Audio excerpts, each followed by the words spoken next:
Hi, how much for this? 2 ringgit, 1 stick. And this one? 3 ringgit, 1 pieces. 3 ringgit, 1 pieces. Okay. Okay, I have. Okay. From Philippines? Yes, from Philippines. Can you understand Tagalog? A little. Little. Ah, okay. A little only. Okay. Okay, I'm going to eat. Hi guys, kain tayo dito. So, nag-stop over muna kami. Actually, bibili akong tsinelas, pero I decided to eat na rin dito. So, ito siya.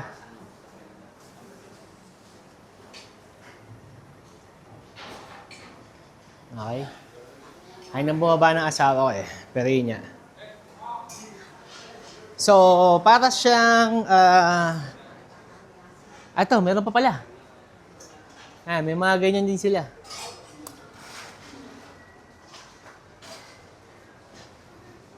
Okay. Marami pala. So, marami pala siyang choices. Okay. Pero parang mas gusto ko yung chicken dun kanina. Ayan. So, nag-stop. Hello. Hello. Yeah, hi. Ito pa pala. Ano pa pala dito? What's that?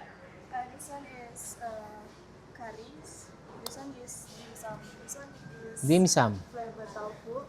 What? Is it bean curd? Yes. Oh, wait. I'm going to call my wife so she can try that. What else? And how much for this? This one is 7.5 ringgits. Okay, 7.5. And then, what's that? And this one is the same. Siomai? Siomai, but the flavor is curry. Siomai and the liver and curry. And the other one? Same? Same thing. So, all the same. Yes. Okay. And payment is cash only? What's that? This one is pao. Pao, what's the... Pumpkin? Yes. Oh, okay.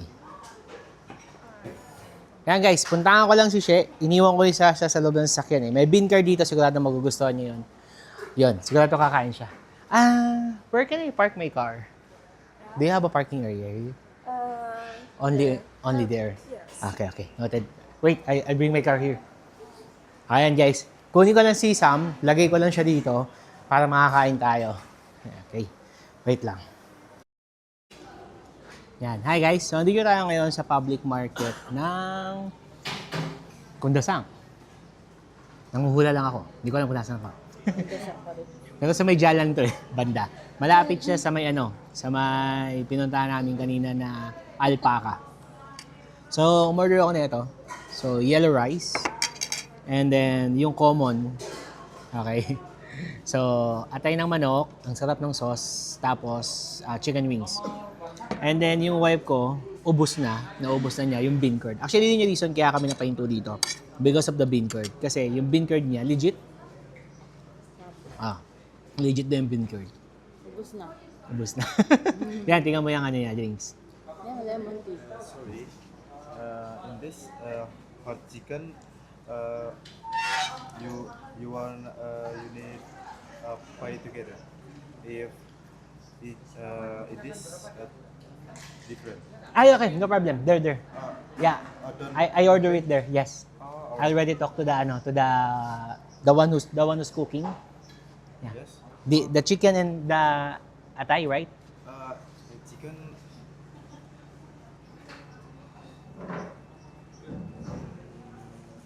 Yeah, don't worry. I'm going to talk to the one who served the food, to the one who cooked the food, and I'm going to give her the money. Alright. Okay. Sorry. Okay, it's okay. So guys, umorder din ako ng Milo. This is, hindi siya shake. Sabi niya shake. Shake yan doon sa picture, pero hindi siya shake. Okay. So this is 4 ringgit and 50 cents. Hot Milo lang siya na may Akala ko shake. Okay, so yun. Iba pala.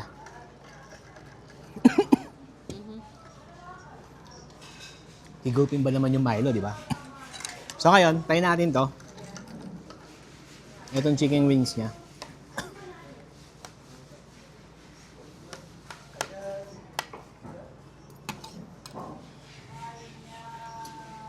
So ito siya.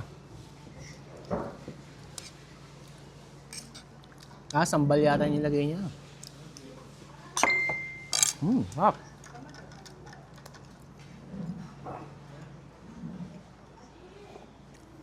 Yan guys, kain muna kami. Hi guys, so medyo haggard na tayo, no? Okay. Yung Milo, na akala ko Milo shake, is hindi pala. Yan, napeki ako.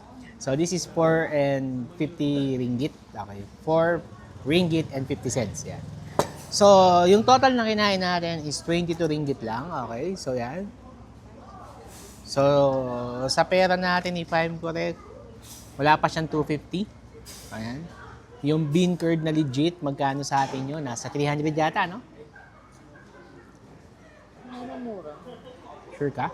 Depende sa restaurant. Basta legit, ayan. Pero dito, nakuha lang namin siya ng 7.5, 7 ringgit and 50 cents. So, mga nasa 70 pesos, 80 pesos, something. Ganyan. Okay. Mas mura dito, na? Mas mura dito. So, yan.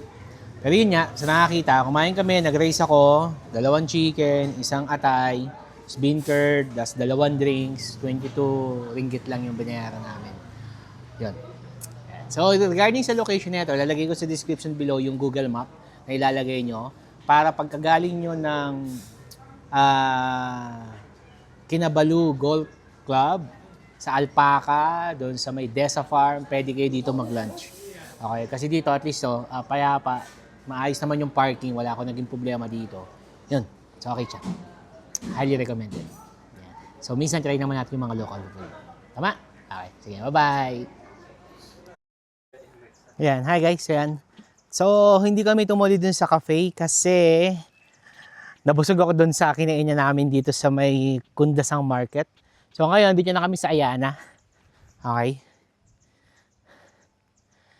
So baka magpahinga na muna kami and then dinner later. So yan. Tapos, let's see kung ano pa mangyayari. But for now, we're planning to take a rest. Tapos, yun. Update. Pero bukas, pupunta kami sa Puring Hot Spring, sa Botanical Garden, and then going back to Gaya para mag-check-in ulit. Okay?